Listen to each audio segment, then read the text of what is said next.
नमस्कार, ABC न्यूजको radio 360 मा यहाँलाई हार्दिक स्वागत छ। म सुरेश चन्द्र अधिकारी। सरकारले कोरोना जोखिमको महामारीलाई दृष्टिगत गरी विद्यालय सञ्चालनको सम्पूर्ण अधिकार स्थानीय तहलाई दिएको छ। विद्यालय सञ्चालन सम्बन्धी कार्यढाँचा 2077 प्रस्तुत गरिसकेपछि अहिले देशभर स्थानीय तहहरूले आफ्नो स्थानीय निकायभित्र कोरोना महामारीको जोखिमलाई वस्तुगत अवस्थिति विचार गरेर अहिले देशव्यापी रूपमा विद्यालयहरू खोल्ने क्रम जारी रहेको छ। विद्यालय सञ्चालन सम्बन्धी कार्यढाँचामा टेकेर स्थानीय तहहरूले आफ्नो अधिकारलाई अगाडि बढाएका छन्।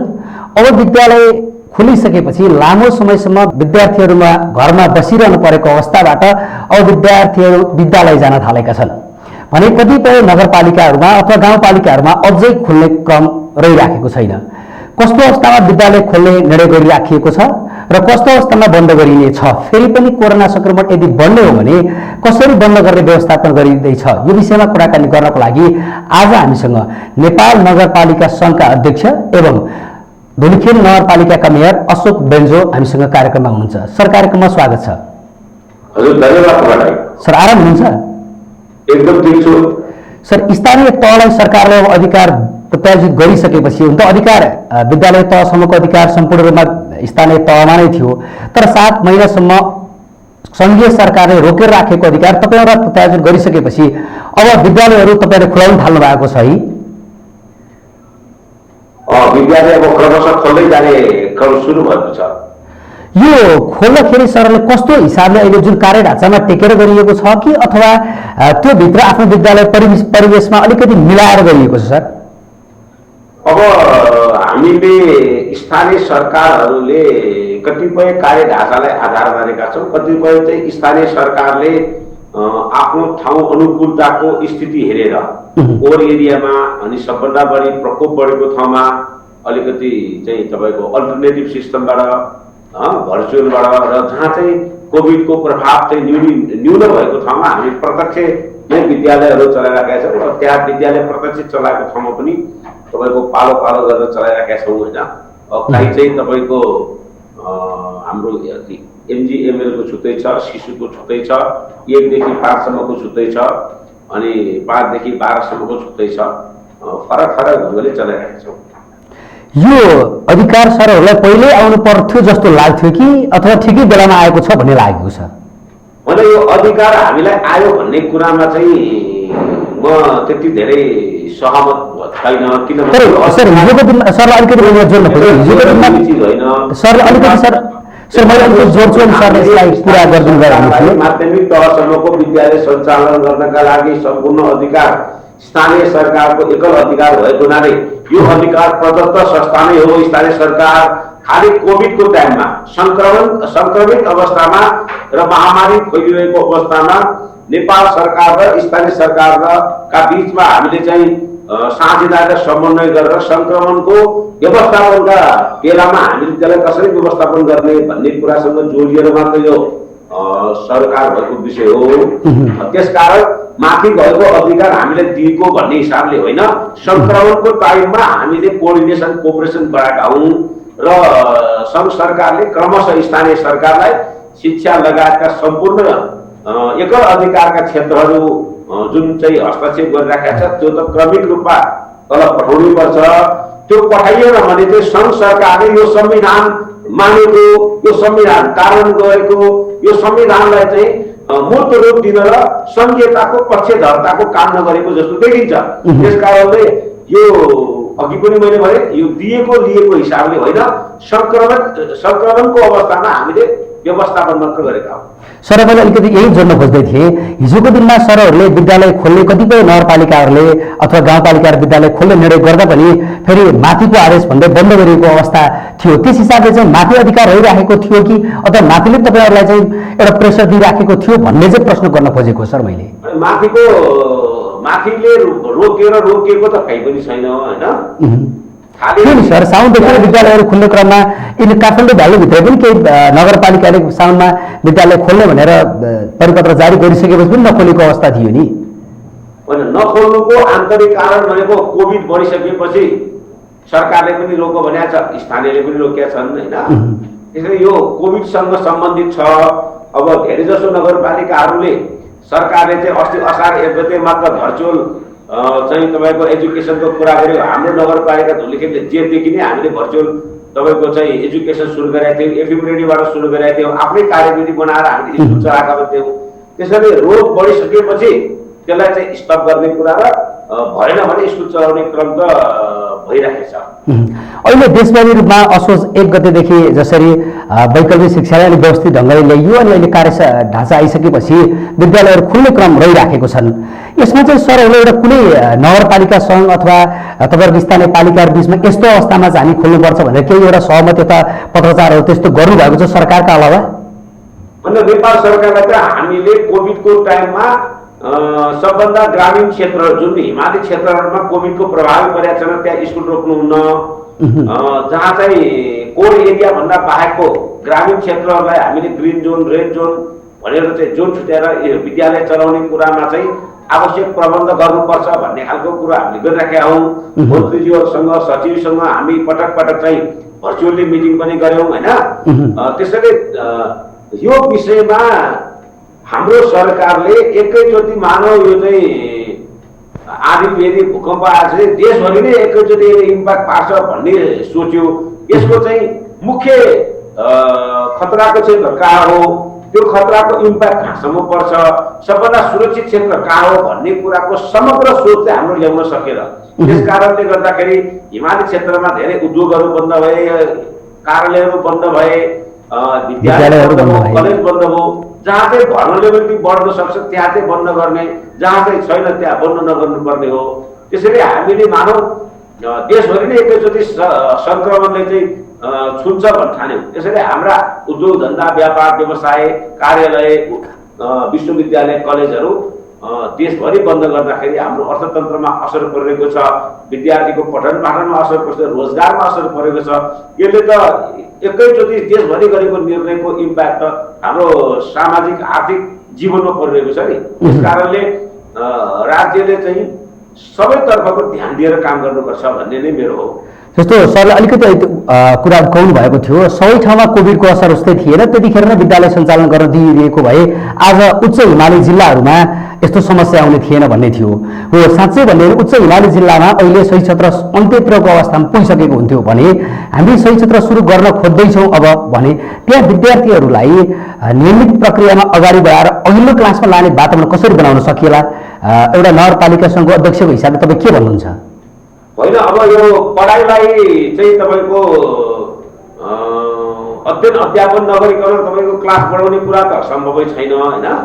त्यसले हाम्रो एजुकेसन सिस्टमलाई पनि धक्का दिन्छ र विद्यार्थीको तपाईँको तहगत ज्ञान प्राप्त गरेर निपुणता प्राप्त गर्ने प्रणालीले पनि दुःख दिन्छ। त्यस कारणले कोभिडसँग लडेर हामीले समस्या समाधान गर्ने, कोभिडका लाग्छ कि भनेर हामीले सुरक्षाका व्यापक अभियानहरू सुरु गरेर विद्यालय सञ्चालन गर्ने प्रक्रियामा हामी जानुपर्छ। अब कोभिड लागेको छ भनेर सबै कुरा बन्द गर्ने हो भने हामीले एकाध वर्षमा हाम्रो अर्थतन्त्र, हाम्रो सामाजिक जीवन, हाम्रो चाहिँ उद्योग व्यापार व्यवसाय सबै बिग्रिन सक्छ, त्यसले देशलाई पछाडि पार्छ।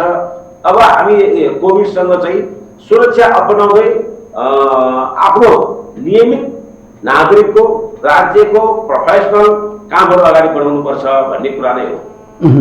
सर, अब विद्यालयहरू खोलिने एउटा नगरपालिकाहरूले परिपत्र पत्र जारी गरेका छन्, कतिपय नगरपालिकाभित्रका विद्यालयहरू खुल्ला भइसकेका छन्। अब मानव कुनै विद्यालयमा एउटा संक्रमण फैलिँदाखेरिको अवस्थामा त्यो कार्य ढाँचामा स्पष्ट रूपमा आएको छैन कि जस्तो लाग्छ मैले अध्ययन गर्दासम्ममा। त्यहाँ स्थानीय तहहरूलाई अधिकार त दिएको छ, तर त्यो विद्यालय मात्रमै बन्द गर्ने कि हिजोको दिन जस्तो एउटा काहीँ देखियो भने पुरै नगरपालिकामै पुरै सिल गरेर चाहिँ बन्द गर्ने अवस्था आउन सक्ला सर? अब होइन, अब नेपाल सरकार र WHO को प्रोटोकल चेन्ज भएको छ। जो मान्छेलाई लक्षण देखा परेको छ त्यसको PCR टेस्ट गर्ने, जो मान्छेलाई लक्षण देखेर दुःख अप्ठ्यारो परेको छ उसलाई चाहिँ होम आइसोलेसनमा राख्ने, होम आइसोलेसनमा राखेर पनि पुगेन र उसलाई संक्रमण छातीको धेरै ठुलो समस्या आएछन्, श्वास प्रश्वासदेखि अग्नि भने उसलाई हस्पिटलको आइसोलेसनमा राख्ने र उपचार गर्ने भन्ने प्रक्रिया आइसकेको हुनाले अब जो व्यक्तिलाई भयो त्यो व्यक्तिलाई उपचारको प्रणालीमा हामीले स्थापित गरेर लाने र अरू चाहिँ सुचारू गर्नुपर्छ भन्ने कुरा हो।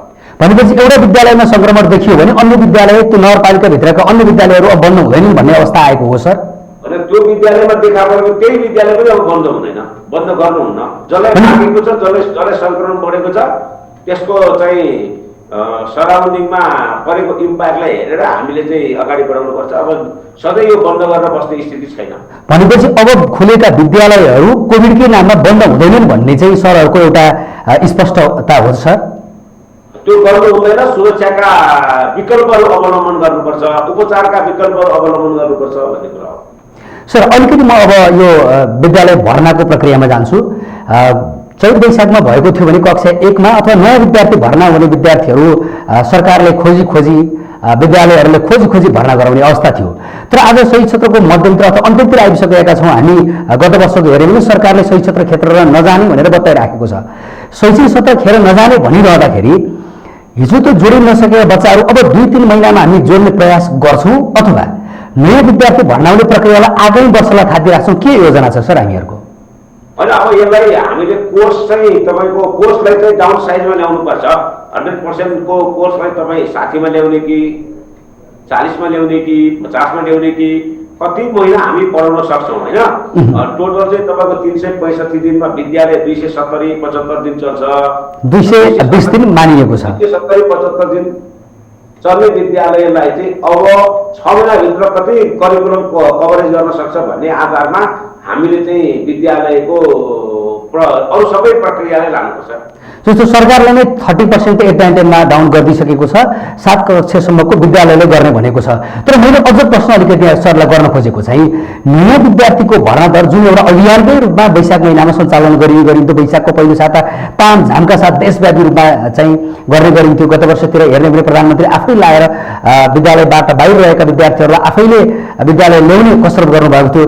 त्यो अवस्था छुटेको कारणले गर्दा ती विद्यार्थीहरूलाई विद्यालयमा ल्याउने वातावरण चाहिँ कसरी गर्न सकिन्छ भन्ने कुरा गर्न खोजेको सर मैले। होइन, अब त्यो गत सालहरू जस्तै तामझाम गर्ने अवस्था छैन र अहिले चाहिँ विद्यालयमा शिक्षक, अभिभावक, निर्वाचित जनप्रतिनिधिहरू, समाजसेवीहरूको पहल कदमीमा विद्यार्थीहरूलाई विद्यालयसम्म ल्याउने काम गर्नुपर्छ। अब गत साल जे गर्यो त्यही गर्नुपर्छ भन्ने छैन। अहिले मात्र विद्यार्थीहरूको पढाइको जुन करिब 8-9 महिना पढाइ बिग्रेको छ होइन। गत सालको शैक्षिक सत्रको पनि पुरै अवधि पाएन, यो वर्षको पनि यहाँ समय पुग्यो भने अब हामीले यसलाई चाहिँ अब जनप्रतिनिधि, शिक्षिका साथीहरू, अभिभावकहरू मिलेर त्यसलाई व्यवस्थापन गर्ने बाहेक अरू विकल्प छैन। अब हिजो अस्तिको कुरा गरेर साध्य छैन। त्यो परिस्थिति बदलिसक्यो। परिस्थितिको भन्दा पनि मैले फेरि पनि सरलाई विद्यालय जाने उमेरका विद्यार्थीहरू अब हिजोको कुरा गरेर भएन सर। विद्यालय जाने उमेरका विद्यार्थीहरू अब विद्यालयबाट बाहिर हुँदैनन्, विद्यालय बाहिर रहँदैनन् भनेर जनप्रतिनिधिहरूले अब आश्वस्त पार्न सक्छन् मात्र भन्न खोजेको सर मैले। एकदम सकिन्छ, किन सकिन्न? प्रत्येक वडाको बस्तीसम्ममा जनप्रतिनिधिहरूको पहुँच छ, उसको चाहिँ नेटवर्क छ, उसको चाहिँ कम्युनिकेसन छ, उसकोले चाहिँ जनतालाई तपाईँको जहाँ चाहिँ अप्ठ्यारो छ त्यहाँसम्म पुगेर अभिभावकसँग कन्भर्सेसन गर्न सक्ने स्थिति भएको हुनाले जनप्रतिनिधिको सही परिचालन गरेर हामी त्यो काम गर्न सक्छौँ। सर, अब अलिकति यो विद्यालय खोलिसकेपछिको वातावरणमा त्यतातर्फ लागौँ। कार्यढाँचामा चाहिँ स्पष्ट रूपमा स्थानीय तहहरूले मनोपरामर्शदाता अथवा सहजीकरण अरू सबै व्यवस्था गर्ने भनिएको छ। के नगरपालिकाहरू अथवा अहिलेको स्थानीय पालिकाहरू त्यो सबै मनोपरामर्शदातादेखि लिएर अन्य सहजीकर्ताहरू चाहिँ व्यवस्था गर्ने अथवा व्यवस्था गरिसक्ने अवस्थामा रहेका छन्? अब सबै नगरपालिकाले, सबै गाउँपालिकाले गर्छ भन्ने कुरा त त्यति सम्भव छैन, किनभने त्यो अनुपातमा नेपालमा मनोपरामर्शकर्ता छैन होइन। त्यस कारणले गर्दाखेरि एक पालिकामा एक दुईजना गरेर हामीले राखेर भए पनि पुर्याउन सक्ने स्थिति हामीले सृजना गर्नुपर्छ। हाम्रो धुलिखेल नगरपालिकामा त मनोपरामर्शदाताको 3वटा परियोजना छ। हामीसँग त मान्छे नै तपाईँको 25-30 जना छ। अब हामीले हाम्रो छिमेकको गाउँपालिका नगरपालिकालाई त्यो परामर्शदाता हामी चाहिँ उहाँलाई चाहिँ सपोर्ट गर्न सक्छौँ होइन। अब त्यो हिसाबले जानुपर्छ। अब सबै एउटा विद्यालय एकजना राख्न सक्ने स्थिति पनि छैन, त्यसैले तर गर्नु पनि पर्छ। सर, नगरपालिकाको सङ्घको एउटा अध्यक्षको हिसाबले अब खोलिएका विद्यालयहरूमा स्थानीय तहले सम्पूर्ण विद्यालयहरूलाई चाहिँ एउटा ढङ्गले चाहिँ समेटेर त्यहाँभित्र भएका समस्याहरूलाई समाधान गर्दै अगाडि बढाउनको लागि कस्ता कार्ययोजना बनाउनुपर्छ भन्ने जस्तो सरले अनुभव गर्नुहुन्छ? होइन, अब कार्यक्रम चाहिँ तिनवटा हो। तपाईँको पहिलो त पढाइलाई अल्टरनेटिभ हिसाबमा चलाउने र त्यसलाई पूर्ण सुरक्षित वातावरण तयार गर्नका लागि सेनिटाइजर मास्कहरूको व्यवस्थापन गर्ने, प्राइमरी लेभलको चाहिँ हेल्थको चाहिँ तपाईँको ज्वरोहरू जान्ने कुराहरू हामीले नियमित गर्ने, त्यो सामग्री हामीले पुर्याउनुपर्छ होइन। दोस्रो चाहिँ अब विद्यालयमा सङ्क्रमितहरूको प्रभाव पर्न सक्छ, त्यस कारणले चाहिँ क्लास वाइज तपाईँको चाहिँ सुरक्षित गर्ने कुरामा हामीले ध्यान दिनुपर्छ। एउटा त्यो बाटो छ। त्यसलाई आर्थिक जिम्मेवारी हाम्रो बढ्छ, मेडिकल रेस्पोन्सिबिलिटीहरू हामीले त्यहाँ बढ्छ। अर्को, विद्यालयको पठन पाठनलाई जति महिना जति दिन हामी चलाउँछौँ त्यति दिन त्यति महिनासम्ममा हामीले एउटा कोर्स जो सरकारले 30 भनेको छ त्योभन्दा घट्न पनि सक्छ होइन, वा बढ्न पनि सक्छ। त्यो हिसाबले त्यो व्यवस्था गर्ने। अब विद्यार्थीको मात्र होइन, अभिभावकको मात्र होइन, शिक्षकहरूको पनि हामी मनोबल बढाएर अब विद्यालयको सुचारूले हाम्रो यो रोगले गर्दाखेरि हाम्रो जुन हुन सक्ने सम्भावित सङ्क्रमणलाई हामी यो ढङ्गले म्यानेज गर्छौँ भन्ने नगरपालिका गाउँपालिकाहरूको सरकारले व्यवस्थापन गर्दै र त्यसमा आर्थिक रूपमा सङ्घ र प्रदेश सरकारले व्यवस्थापन गर्यो भने हामी यसलाई पार पार्न सक्छौँ। सर, विद्यालय खोल्दा सङ्क्रमणको अवस्था हेरेर एउटै नगरपालिकाभित्र पनि फरक फरक समयमा अथवा कम सङ्क्रमण भएको ठाउँबाट खोलिनुपर्छ भनेर कार्य ढाँचामा आएको छ। तर केही नगरपालिकाहरूले एक मुष्ट रूपमा गोलमोल ढङ्गले चाहिँ विद्यालयहरू खोल्ने निर्णय गरिदिएका छन्। यो सही भयो अथवा यसमा के थियो सर? होइन, स्थानीय सरकारले आफ्नो स्थानीय सरकारमा कुन वडा कुन टोल कुन बजारमा के अवस्था छ भन्ने स्थिति हेरेरै गर्नुपर्छ होइन। गोलमोल गयो भने जहाँ सङ्क्रमण बढी बढिया छ त्यहाँ समस्या आउँछ। अहिले काठमाडौँमा सबभन्दा बढी सङ्क्रमण छ, त्यहाँ सबै स्कुल खोल्यो भने त्यसको सङ्क्रमणले झन् समस्या ल्याउँछ होइन। जहाँ चाहिँ समस्या छैन त्यहाँ चाहिँ चलाउने। यसरी यो सङ्क्रमणको परिस्थिति हेरेर मूल्याङ्कन गरेर मात्र अगाडि बढ्नुपर्छ। सर, केही नगरपालिकाहरूले विद्यालय खोल्ने हामी यो खोल भनेर सार्वजनिकमा आह्वान गर्दैन, हामी त्यो अब्जस लिन चाहँदैनौँ। तर हामी कुनै विद्यालयले खोल्छौँ भने सुरक्षा मापदण्ड चाहिँ अपनाएर खोल भनेर चाहिँ हामी भन्न सक्छौँ भनेर त्यस्तो ढङ्गले प्रस्तुत भएका छन्। यो ठिक हो सर? सुरक्षाको व्यवस्था गरेर यस विद्यालय खोल्छु भन्यो भने त खोल्न दिनुपर्छ नि। होइन, मैले अलिकति भन्न खोजेको नगरपालिकाले सार्वजनिक रूपमा नबनिकन नगरपालिकाहरूमा जुन विद्यालय जान्छ, जुन विद्यालयले म विद्यालय खोल्छु भनेर जान्छ त्यो विद्यालयलाई चाहिँ खोल्न अनुमति दिने अथवा स्वीकृति प्रदान गरिदिने, होइन भने अन्य विद्यालयहरूलाई सार्वजनिक रूपमा आह्वान नगर्ने, हामी त्यसको अहिले जस अब्जस बोक्न चाहँदैनौँ भनेर केही नगरपालिकाले त्यसो पनि भनेको रिपोर्टिङ आएको छ। त्यो गर्नु ठिक छ सर? त्यस्तो गैर जिम्मेवारी कुरा गर्न पाउँदैन। जनप्रतिनिधिले आफ्नो नागरिकको समस्या समाधान गर्नका लागि रोगसँग लड्ने र रोग लाग्न नदिने, रोगको प्रचारात्मक काम गर्ने, रोगबाट सम्भावित क्षेत्रहरूको प्रोटेक्सनको लागि गर्नुपर्ने अवलम्बन पनि गर्नुपर्छ। र यतातिर व्यापार व्यवसाय उद्योग शिक्षा स्वास्थ्य जस्ता क्षेत्रहरूको रोकिएको कामलाई पनि हामीले सुचारू गर्नुपर्छ। जोखिम नउठाउने हो भने त अलिक कसरी जनप्रतिनिधि हुन्छ त?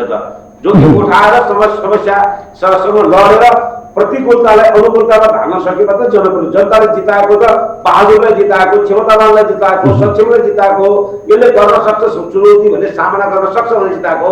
अब कुनै जोखिम नै नउठाउने अनि त्यसको चाहिँ विकल्प पनि नसोच्ने हो भने कसरी हामी जनप्रतिनिधि हुन सक्छौँ त? जनप्रतिनिधि भनेको त जनताको सेवाका लागि आएका मान्छे हुन्। त्यसले सेवा गर्नका लागि अनि म यसो हुन्छ उसो हुन्छ भनेर भन्ने हो भने त त्यस्तो मान्छे त घरमा बसी भइहाल्यो। किन पार्टीमा लाग्नु पर्यो, किन चुनाव लड्नु पर्यो, किन चुनाव जित्नु पर्यो? भनेपछि कुनै नगरपालिकाहरूले त्यस्तो गरिरहेको छन् भन्ने सरकोमा रिपोर्टिङ आयो भने सरहरूले स्पष्ट रूपमा निर्देशन दिनुहुन्छ सर नगरपालिका सङ्घको अध्यक्षको हैसियतले? अब यो कोभिडको कारणले दुनियाँलाई थप्प गर्ने बेला गयो। त्यो गऱ्यो भने अब 5-7 वर्षमा फेरि ठुलो हाम्रो समस्या आउँछ अनि अर्थतन्त्र बिग्रिन्छ। त्यसैले लड्दै जाने, भेट्दै जाने, समस्या समाधान गर्दै जाने, आफ्ना चुनौतीहरू सामना गर्दै समाजलाई समुन्नत बनाउनेतर्फ हाम्रो अग्रसरता हुनुपर्छ। सर, अभिभावक सङ्घ सङ्गठनका प्रतिनिधिहरू चाहिँ विशेष गरी सङ्क्रमण जोखिम रहेका क्षेत्रहरूमा अहिले विद्यालय खोल्न हतार गर्न नहुने भनेर एक प्रकारको आवाज उठाइरहेका छन्। यो विषयमा चाहिँ सरले के भन्न चाहनुहुन्छ? होइन, उहाँलाई लागेको थियो। अब हामी काम गर्ने मान्छेले सक्छौँ भन्ने हाम्रो हिम्मत छ नि त। उहाँलाई लागेको त भन्न पाउनु पर्यो नि। हुन्छ सरको यो आत्मविश्वासमा साँच्चै अझै आत्मविश्वास थपियोस् र विद्यालयहरू अब सञ्चालन भएर विद्यार्थीहरूले सहज रूपमा अध्ययन गर्ने वातावरण बनुन्। सरको विचार र समय दुवैका लागि विशेष धन्यवाद। धन्यवाद तपाईँलाई पनि हाम्रा कुराहरू तपाईँले सबैका सामु राख्न अवसर दिनुभयो, त्यसको लागि तपाईँहरू टेलिभिजन तपाईँलाई धन्यवाद दिन चाहन्छु। उहाँ हुनुहुन्थ्यो अशोक बेन्जो, नेपाल नगरपालिका सङ्घका अध्यक्ष एवं धुलीखेल नगरपालिकाका मेयर अशोक बेन्जोसँगको कुराकानीसँगै आजको एडियो 360 यही समाप्त हुन्छ। हामी सबैलाई बिदा दिनुहोस्। नमस्ते।